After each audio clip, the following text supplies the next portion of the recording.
Okay, so ignore the AirPods. I'm wearing them because the sound quality, I think, is better, hopefully, because the little mics.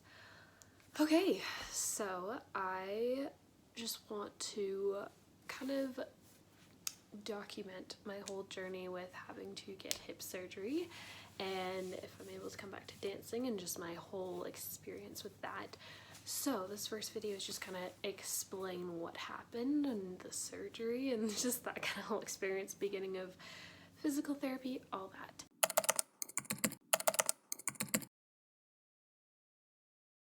So, for a while, I wouldn't say I was necessarily in pain, but something felt off.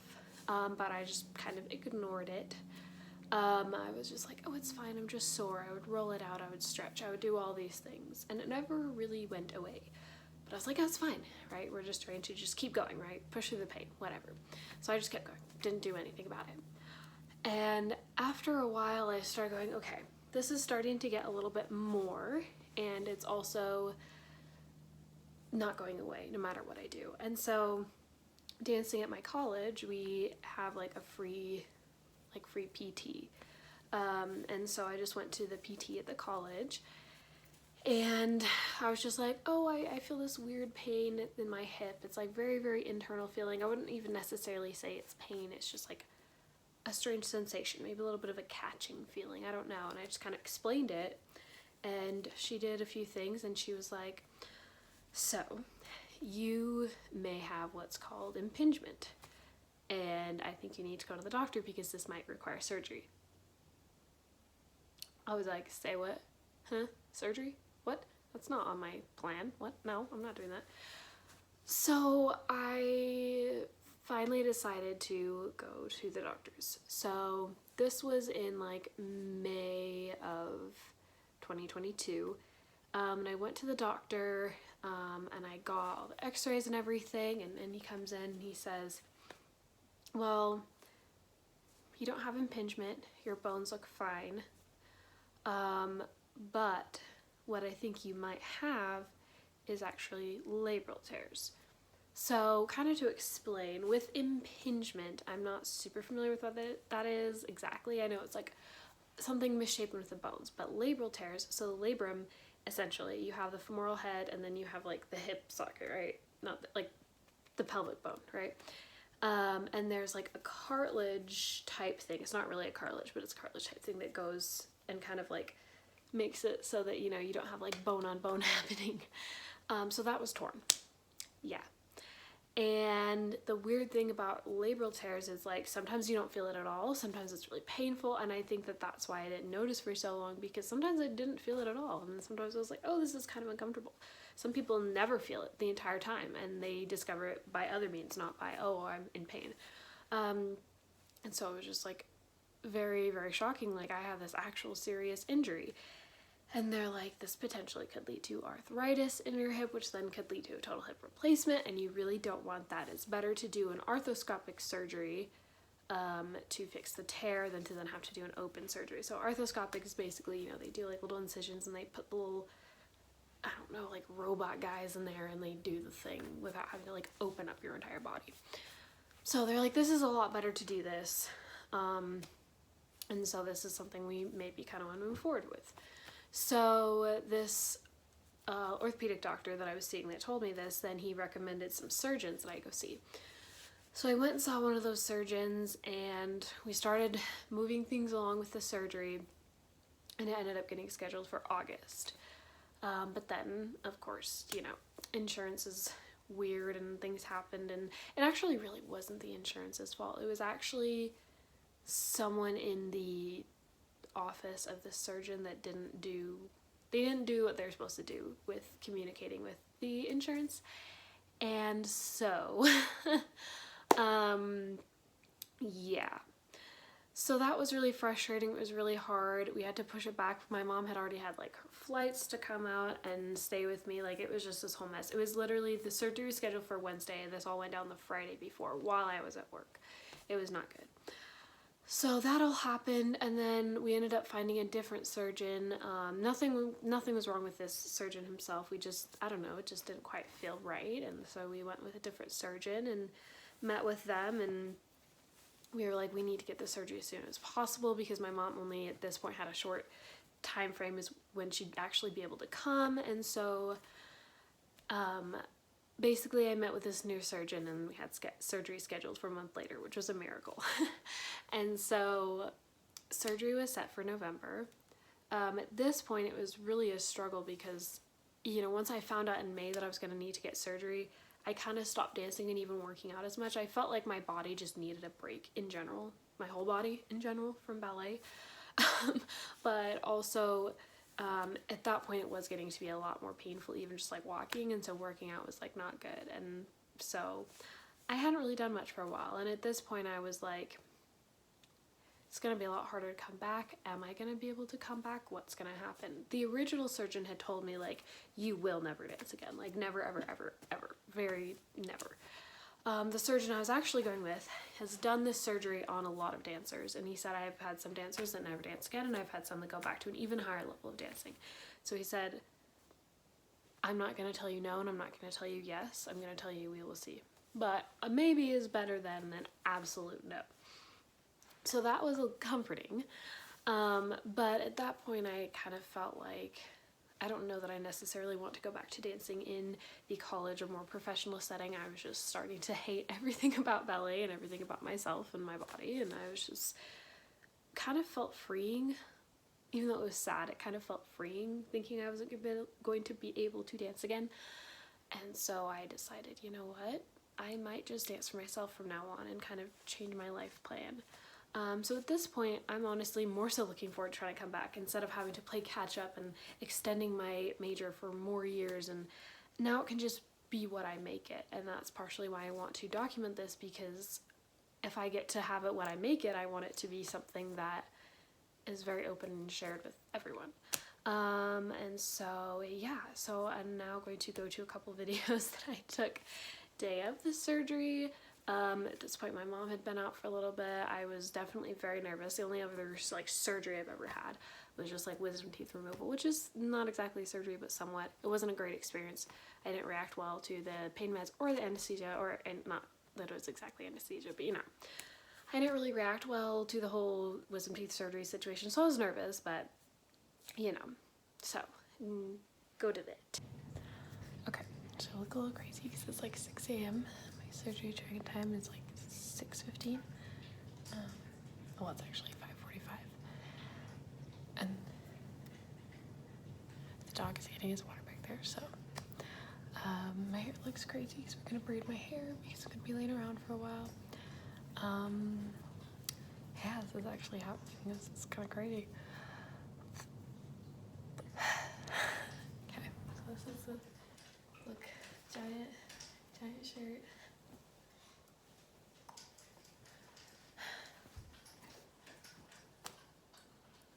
I apparently have to take my contacts out before the actual surgery, so I will be blind, very, very blind when I wake up, so that's exciting.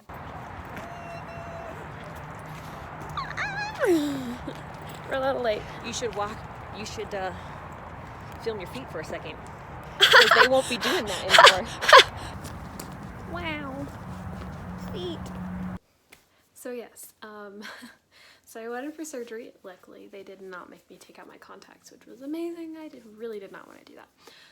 So when I woke up from the surgery, well, first off, it took a long time. Apparently my family, it takes a really long time to wake up from anesthesia, and I especially took a really long time. I think it was like 2.5 hours or something.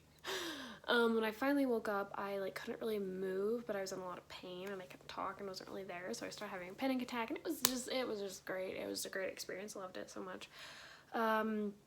And so then once I was like actually kind of waking up, I was like still in so much pain, so they gave me like a way higher dose of like the pain meds. Well, not way higher, meaning like I could only take a 5 milligram, and they gave me a 7.5, like, and I just immediately, like, I was like really nauseous and dizzy, and I just like fell back asleep again. So we didn't end up leaving the hospital until like hours and hours and hours and hours after. And that night my dad was still there, but his flight was that day.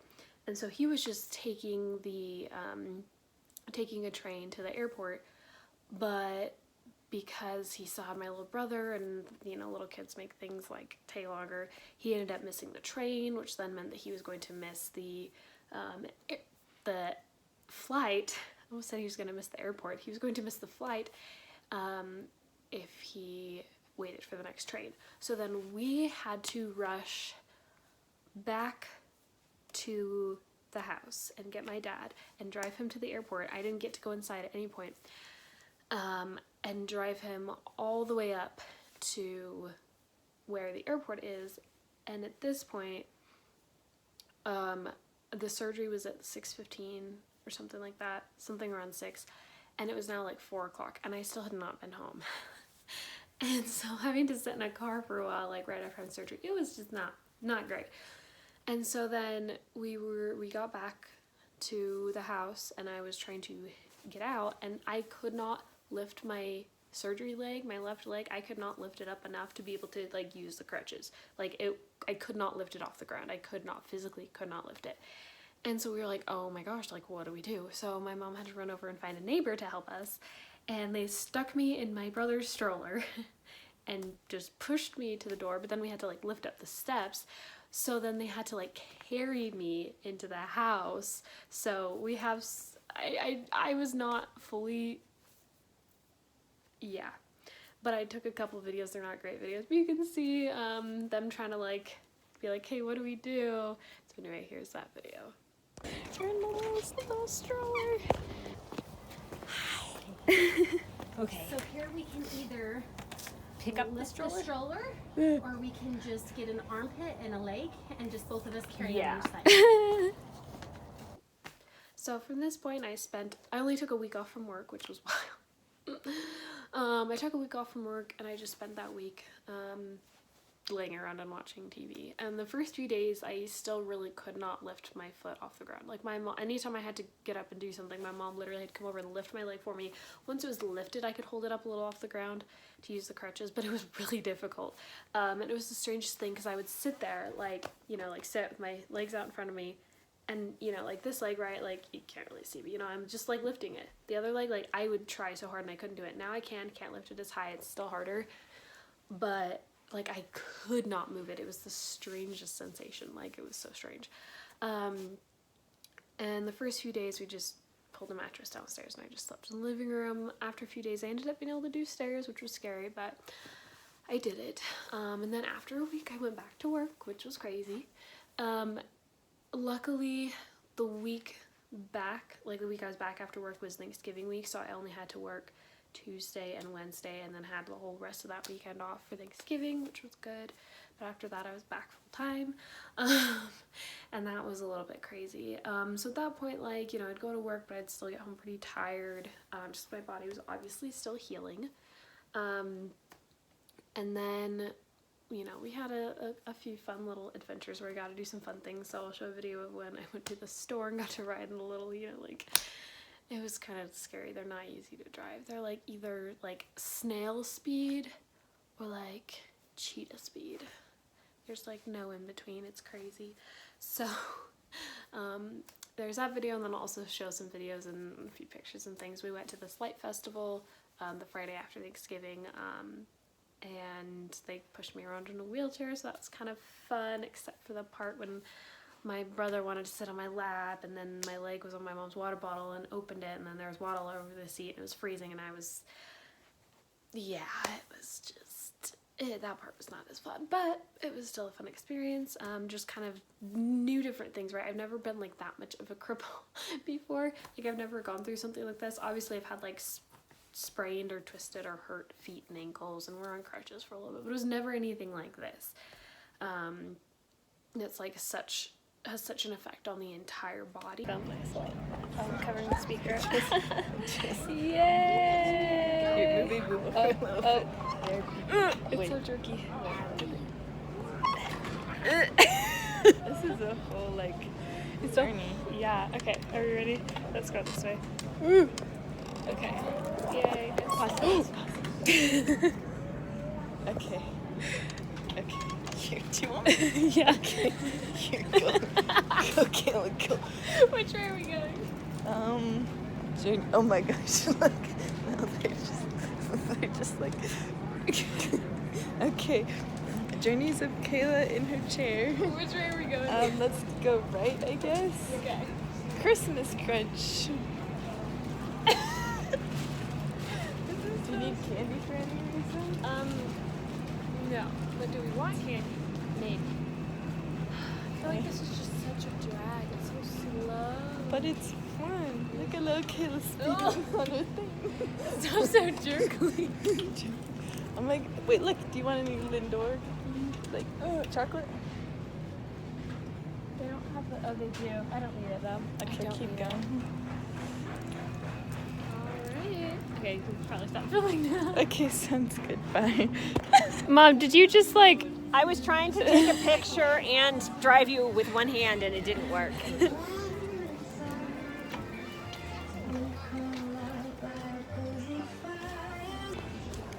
At IKEA in a wheelchair because I'm a cripple. Oh, because I just really like the Come on, Kai. Come Child. Do you want bath toys? We're getting close because we're in bedrooms, so bathrooms. At this point, like things were still pretty painful, but I am used to pain, which was partially why I got myself into this situation. So it's partially not a good thing, but it was just, yeah, it was really hard not being able to walk. I'm definitely someone who loves to walk. I walk while eating. I pace around my kitchen while eating because it helps me to be able to eat better. Not like, meaning it helps me to actually be able to physically eat, like not eat better food. Like it's easier if I'm distracted while walking around. I walk around while I talk. I walk around while I watch things. Like I have to always be walking. I hate just like sitting like this. If I could film YouTube videos where I'm just like, blah, blah, blah, blah, blah, blah, that would be ideal.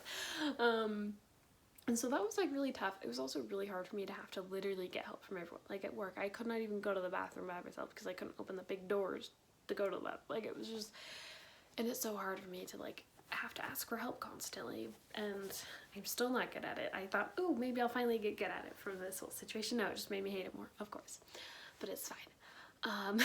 So that went on for a while, and then I started going to physical therapy.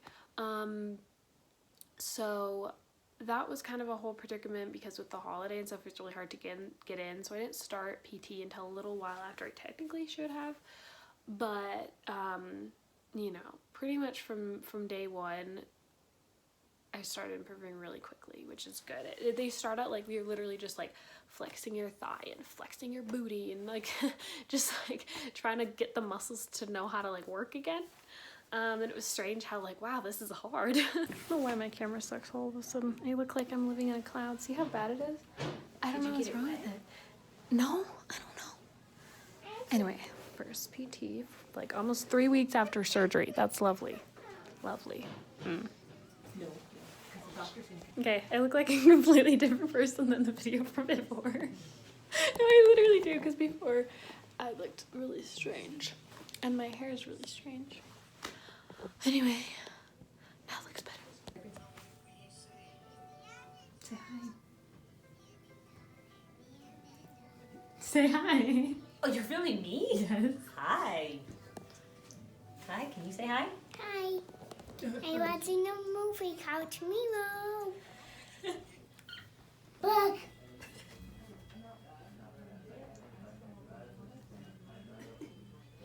Good job, Kayla.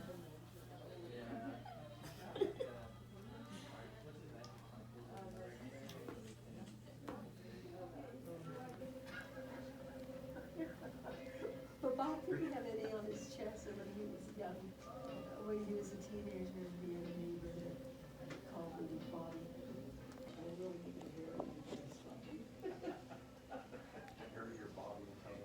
it. But I progressed pretty quickly, and I started doing more and more, and then about like a month after the surgery, 4 weeks, I started walking again. And the first moment, I physically did not remember how to walk. I was like sitting there like, what do I do? I didn't know what to do. They still had me using like the crutches at first.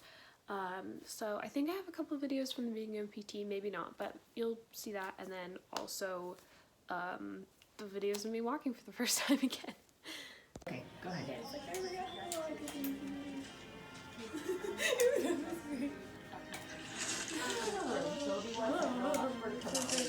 My foot's like tingling. My foot's like, what are you doing? There's one other person that Which way? So the strangest thing happened when I started walking again. We went to a thrift store right after, and I just got the worst vertigo like ever. Like I never get vertigo. That's not a thing that happens to me, and it was horrible, like so bad. And I was like, what is going on? Like, why is this so bad? And my mom, she's done PT and is pretty involved in like medical realm of things, and she said it probably has something to do with, you know, your body got so used to being on the one leg, now your balance is having to go back, and so it's, you know, throwing off your whole system, which is essentially then a little while after that we met with the doctor again, and essentially that's what he said, is that, well, it's the like PA, the doctor's PA, he was like, yeah, basically, you know, the blood is like all rushing back to that leg because it hasn't been there as much, and so the systems of the body are all out of whack for a little bit because it's like suddenly like, oh, this leg needs to do stuff again. So that was just kind of a strange thing that happened that I didn't know was happened. No one prepared me for, and so if you're getting a surgery and you start walking in after a long time, just be prepared. Maybe you'll have some pretty intense vertigo. I don't know. Hopefully it doesn't happen, but it might. So just be prepared. Hopefully no one's getting surgery, but you know. So that was just kind of a strange thing that I didn't know about. And yeah, well, probably the first few days walking was a little hard. It wasn't really painful. It just felt weird. My leg was so stiff and tight and not used to moving, but it got better pretty quickly. Like literally like a week later I was walking up PT and he's like, it looks like you didn't even have surgery. So that's something that's been really good and has encouraged me about my chances of being able to go back to dancing, like really truly dancing, is that like they're very impressed by how quickly I'm improving, even up to this point. At this point now in PT, I mean, like, I'm walking completely fine at this point. It's now mid-ish January, so I've been walking again for about a month. And I'm doing a way more intense stuff. I've started using like leg press and hamstring curl machines, like things like getting a lot more intense, which is really good. But yeah, so at this point, tomorrow I guess when I go back, we're actually going to start doing some dance specific stuff at that point. So I don't know what that's going to be. I'm sure it'll be very basic, very simple, very easy, but it's just exciting to like start to feel like that again. I'm really excited about that. So I think that'll be the next video, is kind of like, okay, now we're like really starting to get into that and that whole thing. So I think that'll be the next video, but just to kind of talk about this whole everything that's been going on for the past couple of months since the surgery. It's just, yeah, it's like crazy how much it affects your body, but then also how quickly your body bounces back. Like everyone told me, okay, like, you know, you're young, you're fit, blah blah blah, like you'll bounce back quickly, and part of me was like, but it was like a pretty intense surgery still, but I did, and that's good. And it won't necessarily be the case for everyone, no matter how young or fit you are. It just completely depends. So I'm grateful that I was lucky enough to be one of those people. But yeah, it's a crazy thing not being able to feel like the person you were. Like, I still obviously cannot do anywhere near the stuff I used to do. Like, I'm still very much a cripple in a lot of senses. Like, I can walk, I can do things, but there's a lot of things I still can't do. And even sometimes walking, I'll move in a slightly weird way. I'm just like, ooh, I felt that. You know, I have these giant, they're not even scars at this point. They're not incisions, but they're still just these, you know. Summer's gonna be interesting. They're gonna be much more visible and clear, and you know, probably even while dancing, I'm sure you'll be able to see them through tights, and you know, if I'm just wearing shorts or something, it's just, I'm gonna look different a little bit, and that's a big thing too I've struggled with. Like, my body just looks different. Like, I'm not as fit as I was, and again, I'm hopefully gonna get that back quickly, but it's still just different. It's weird getting used to those things. It's weird just being okay with like knowing, okay, like healing is more important. I definitely do not want to have to get arthritis, and they did say there was some little bits that were starting to turn to that, so it's good that they did it when they did. Probably wouldn't have even been that far along if I had caught this quicker.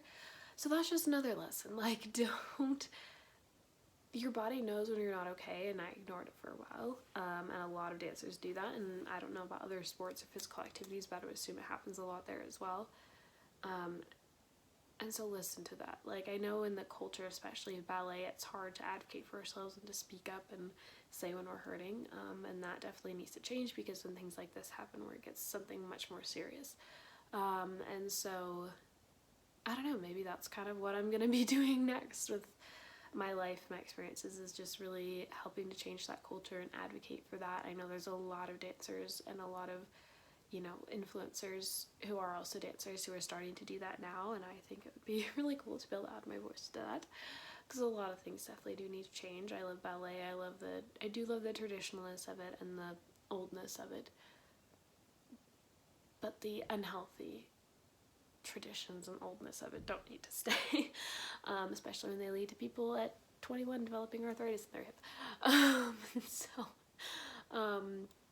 Yeah, anyway, stay tuned for more videos. I don't know how long this whole process is going to be, but I want to document it, and I will try and get more like hands-on videos. It's been a little crazy lately, and you know, I wasn't always feeling the greatest, and so I didn't document as much, but I kind of want to document a little more from here on out, so yeah, stay tuned for that.